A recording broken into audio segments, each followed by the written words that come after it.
Privacy in Motion explores how your personal data fuels billion-dollar systems, while examining who controls the rules of digital privacy and what it truly means to own and protect your identity. If you fast forward to 10 years, is digital privacy a fundamental right or a luxury? Wow, it's a luxury. Wouldn't you want the ability to maybe manage your own privacy? Would I want it? Yes. Yes, absolutely. A future world where your identity is the equivalent of you having your social security card and you get to say when they get to sell your data? Sure, I guess, yeah. People are getting popular just off of Twitch streaming them sleeping, and they're getting paid off of that. Have you ever been paid to sleep? No. Have you ever been paid to sleep? Paid to sleep? Yeah. No. Okay. I want to get paid to sleep. If you guys would like to pay me to sleep, let me know.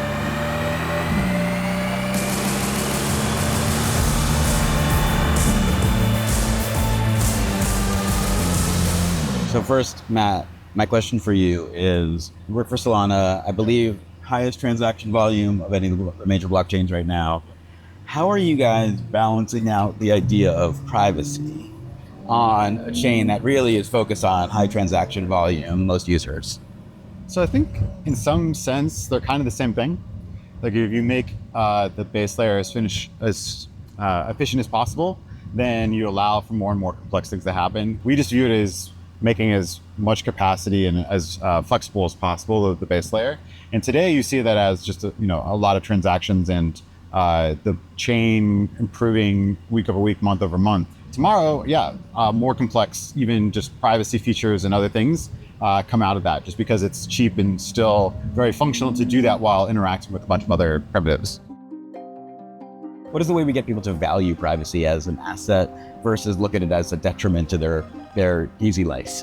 Yeah, it's a really good question. If something is incredibly valuable to something, they will jump through hoops. I think there is a little bit of a misnomer that the UX barrier is the only barrier to crypto, and I would argue that's not really the case. I mean, especially being in the games industry, most of the really popular games out there today were really, really janky and not very user-friendly at launch. League of Legends, World of Warcraft, even Fortnite. Like these games were pretty bare bones or just kind of thrown together at launch. It really just takes some entrepreneur or somebody to really think of what is that case that unlocks something that people just need. I think people really like having notoriety in games, but they want to have choice behind that notoriety. Like you can prove to everybody that you got some achievement or you own this character, you can sign, whatever that might be, but you don't need to. You can be anonymous until then. The current games industry is arguably just like a customer acquisition into obfuscation of how much money you're paying me business. Like I know that's a maybe cynical way of viewing it, but it's an ad business. People come in and then they just pay the application a bunch of money and the money never leaves. Now it's just obfuscated just enough that you feel like, oh, I just paid an extra $10, I'll get to the next level or whatever. Just not necessarily knowing that somebody else is paying $100,000 per year on their character set, so you'll just never catch up to them.